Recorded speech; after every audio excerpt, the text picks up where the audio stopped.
So I know this one doesn't look all that bad compared to what I've shown you guys on the channel, but sometimes it's not what you can see, it's what's underneath. What's going on, boys and girls, and welcome back to Feeki Flips, the most dumbed down real estate channel on all of YouTube, because if I can make money doing this, then so can you. I am a full-time real estate investor. I've done about 150 deals between flips, wholesales, rentals, holds, ground up, land, a little bit of everything. Today, we're back with another double wide. And as always, we get a lesson on almost every single deal that we do. And today's lesson is due diligence and really knowing what you're buying before you get into it. So before we get into the due diligence stuff and what's underneath this house or what's not, I'll show you around a little bit. There's not all that much exciting stuff here, but I know you guys always like to see the befores no matter what the condition is. So this is just your basic 1990s manufactured home. It's been vacant for a while, which you can tell by all of these spider webs all over the walls in here, and on the front door on the way in there was a ton of webs as well. So really this thing has never been updated. We have all of the original finishes in here, might even be the original carpet. And as far as like bedrooms, I mean, you can tell even with that gold, I guess that's chrome around the mirrors there. And then into the bathrooms, same thing. We got that 1990s style vanity, original tub, original toilet with the wood seat on it, straight out of the 90s. But for most of the stuff that we are used to buying, this thing is not in terrible shape. It's actually pretty clean. This is what we would call like a little old lady house. Usually the little old lady houses are from like the 70s where, well, I guess we got some pink carpet right here, but we'll have like the pink tubs or the green tubs. Some of those are even from like the 60s or 50s or whatever. And really the little old lady house is like pretty well kept for what it is, but just completely dated. And similar to the last double wide that I had on the channel with the whole like mining theme, I'll drop the card right here. You guys can go check out that episode if you missed it. A little old lady house costs just as much to rehab as a house that looks much, much scarier, because you end up doing all of the same stuff. You're still going to put a new kitchen in it. You're still going to do 2 new bathrooms. Not sure if we need a roof on this one. I can't remember, but paint, flooring, fixtures. You can see that even if the kitchen was totally destroyed and all the doors were ripped off and stuff, costs the same to put new cabinets in either way. And you just might have like a little bit of additional cost with some drywall repair and stuff if there's a bunch of holes in the walls, but really it costs just as much to rehab a house that looks fairly clean like this as one that is totally and visibly destroyed. So manufactured homes are super nuanced, and that makes a lot of people scared of them because they don't really know what they're buying. As long as you know a few things about them, they're not very scary at all. One thing, at least here in Nevada, the records are absolutely fucking terrible as far as our manufactured housing division, especially for the older manufactured homes, but even into the 1990s like this one, this house is a good example of how the records just absolutely suck. A lot of the nuance with manufactured homes basically boils down to, will this home be FHA financeable for a retail buyer or just a buyer in the future? So a lot of the stuff that I'll show you as soon as we get back to the office has to do with that. Like, will it go FHA eventually? One thing that we don't deal with too much in Nevada because it's so dry is flood zones. And I'm gonna flip this around. As you can see, right over there next to that possible homeless encampment, there is a river that runs right there. So with that being said, the river's not the problem here. So let's go back to the office and then I can show you. So initially with this house and this neighborhood, I thought that that river was going to be a problem because I just know from looking at a bunch of deals in that neighborhood over the last 6 years that the whole thing is basically in a flood zone. And I will say that this is one advantage of having real MLS access versus using like Batch or Zillow or whatever. 99% of the time, using those type of tools is more than enough that you need to be successful. The only advantage that I really see on real MLS is that you can see the private remarks from the agents that you cannot see on any other tool. And in the private remarks while I was comping this deal, we can see that some of the agents put like, you know, this home is in the flood zone, will not go FHA. And I'm not an FHA expert by any means, but according to that and other people that I've talked to, if the home is in a flood zone, it does not go FHA. There might be some ways around that, but general rule of thumb, that's a bad thing. So because we're in that neighborhood, the first thing I did is pull up the FEMA maps. So let's do some editing magic and I'll show you exactly what I am looking at. So on here, this basically is the neighborhood here. You can see I'm on the FEMA.gov website, so anyone can use this nationwide. And then we can see exactly where, you know, the flood zones are at in here. And again, I'm not a flood zone expert or a flood insurance expert, but as far as I know, if your lender will fund a home in a flood zone, they will require you to carry flood insurance depending on which zone it's in. And I think that pretty much we have like our zone, so you can see the different zones here with the different colors and stuff. I know if it's blue here, at least for our area, required to carry flood insurance. If you're in this, it's called the floodway, pretty much just fucked, I think.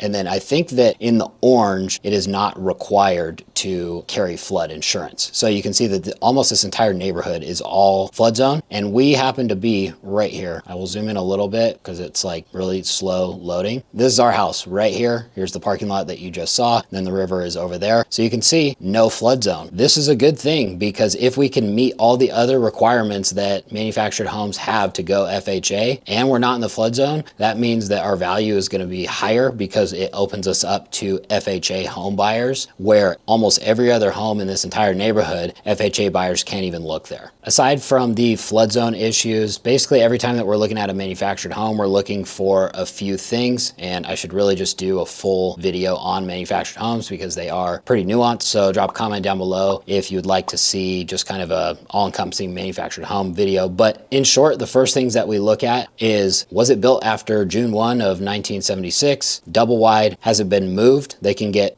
produced elsewhere and then moved to their home. And then has it been moved again after that? And if it is on a permanent foundation / converted to real property, if the home checks all of those boxes, this is usually a good thing because you're FHA financeable at that point. So that plus not being in the flood zone with this specific deal was a really, really good thing, meaning that we should be able to go FHA. If the manufactured home that you're looking at doesn't check one of those boxes or check some, but not all, doesn't mean that it's not a deal. It just means that the value is probably going to be a little bit lower. So if you are comping it and trying to figure out what the thing is going to be worth when it's fixed up, you need to make sure that you are looking at the same type of manufactured homes. So if we have identical manufactured homes, like the one that we're looking at here, 90s, double wide, whatever square footage, converted to real property, never been moved, and then we have the same exact home, but it has been moved, at least in our area, typically that home is going to trade for like 10 to 15% less. So if we're comping, we only want to look for homes that have been moved, or if we can't find any of those, then I'm just taking 10 or 15% off of the value, and that should give you at least a range for where your after repair value is going to be. So let's do some more editing magic, and then we'll look at the screen on how you can find out some of this information, at least in Nevada. So I'm sure all states have something like this, but this is the Nevada Housing Division Manufactured Housing. I call it MHD, Manufactured Housing Division. Maybe that's wrong, but this is their website, and I'm not sure if it's this terrible in other states, but Nevada, this website is absolutely fucking horrible, and also the records are absolutely fucking horrible, and they know it, and it's totally okay. You just have to learn how to play the game with them and learn how to use their tools. So I'll give you an example of, actually, this is a really good one. I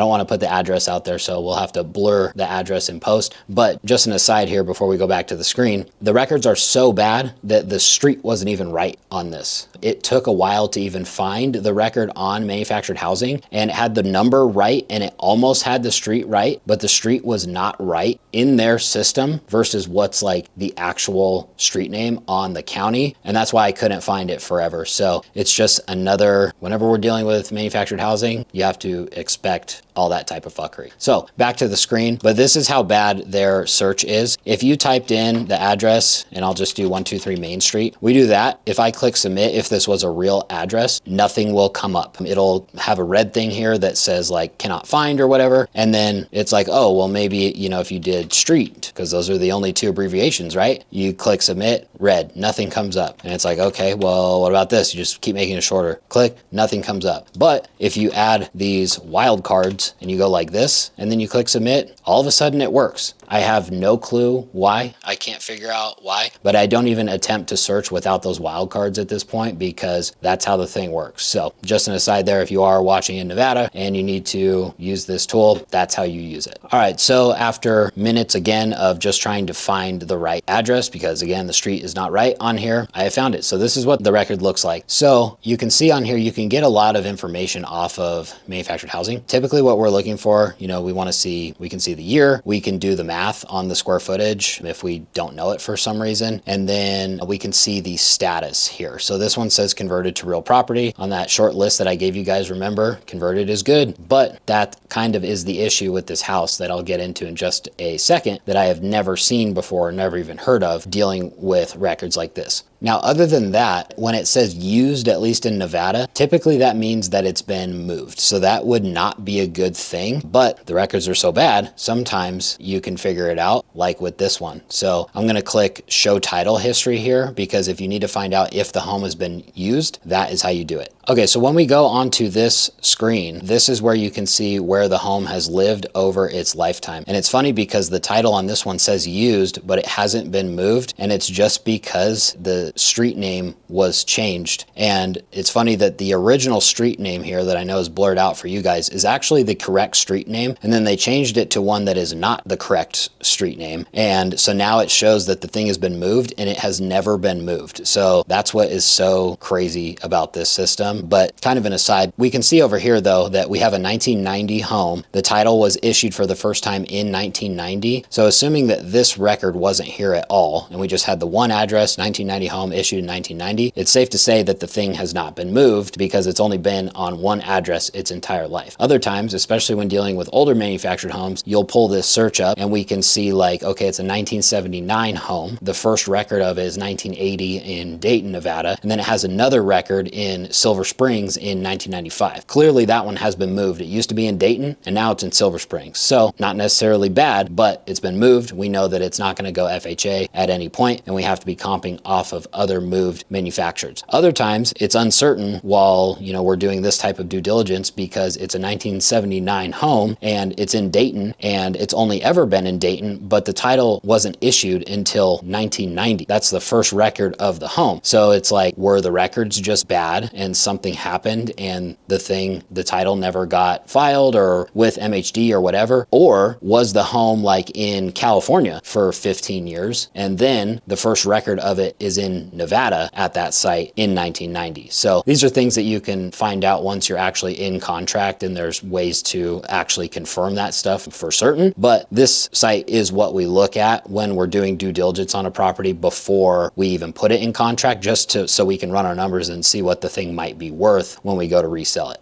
So back to this page, we can pretty much disregard the used status at this point because I know that it has not been moved, and we can see that, you know, it has been converted to real property. If it had not been converted to real property, it would say issued right here. That means that it is still personal property, and then that opens up even more nuance for these type of things. So far it's looking pretty good. We are not in the flood zone. We are newer than 1976. We are a double wide. We are not moved, and we've been converted to real property. All right, so what's the problem? Because we checked all of the boxes, so what's wrong? This is what I've never seen before, and it just is a testament to how bad the records are, or how like fast and loose some of the stuff was back in the day with manufactured housing. I thought most of the fast and loose stuff was done in like the 70s, early 80s and stuff like that, but this is 1990, and that's when this thing happened that I had never seen before. So luckily we get a home inspection on every property because, you know, when we're on acquisition appointments, Kyle, our acquisition manager, is not getting in the crawl space on these deals. You know, he's not checking for anything under there, whether it's full of mold or full of whatever down there, if it's wet, leaks, any of that stuff. That happens later once we're in contract and are in like our real due diligence period. So we order a home inspection, the home inspector crawls underneath there, and then he can at least take some photos for us. He runs all the water at the same time to see if there are any major or minor leaks, or if the crawl space is wet, you know, all that type of stuff. So during that, and because I have a good relationship with, you know, a buyer that has done like literally thousands of these things and probably hundreds in this specific tiny little neighborhood, he's the one that gave me a heads up. He was like, that thing is not on a foundation. And I'm like, what do you mean? Yeah, it is. It's fucking converted to real property. Like, here's a screenshot of MHD. And he was like, no. He's like, I don't know what happened, but I've put like 10 of those things on foundations. He said like half of those, when they placed them there, they did not get put on a real lendable, like FHA lendable foundation, but they still got converted to real property, which is like like, part of it, with the whole conversion process. This is kind of too much for this video, but it means that the thing is permanently affixated, whatever the word is, to the site. So if it's not on a foundation, it's not permanently fixed there, and the thing still got converted to real property. Like whoever signed off on it, someone from MHD comes out and has to look at it and give it a certification, say yep, then they have to do all the paperwork gets filed, now it's converted. And that happened to tons and tons of these houses in this neighborhood, and this is one of them because it hasn't traded hands too many times that no one has ever put it on a foundation, but yet it still shows as converted to real property. So it's not an issue right now, but because this thing has the potential to go FHA because it's not in the flood zone, assume, fast forward 6 months from now, you get an FHA buyer and they're going to use their FHA loan, everything's good. They're going to need what's called like a certificate, like an engineer certificate or something like that. Basically, someone has to go out and certify that the foundation is good, and that's what the FHA loan, their underwriting, is going to need to actually fund their purchase. Now, when that happens, the dude's going to go out there and be like, yep, it's not on a foundation, and then this would blow up in everyone's face, and now the valuation would be wrong because you thought that it was on a lendable foundation this entire time, and you did the value off of it. So I have never seen that before, but it's definitely something that we will be looking at closer in the future, that even though it says converted on MHD, we still need to like double, triple confirm through the home inspection and through talking to other people that the thing is on a real permanent and FHA lendable foundation. So that about wraps it up for this episode. Thanks for watching. Drop a comment down below if you have any questions on this deal or manufactured homes in general. I'll do my best to answer it. And if not, we'll see you on the next episode.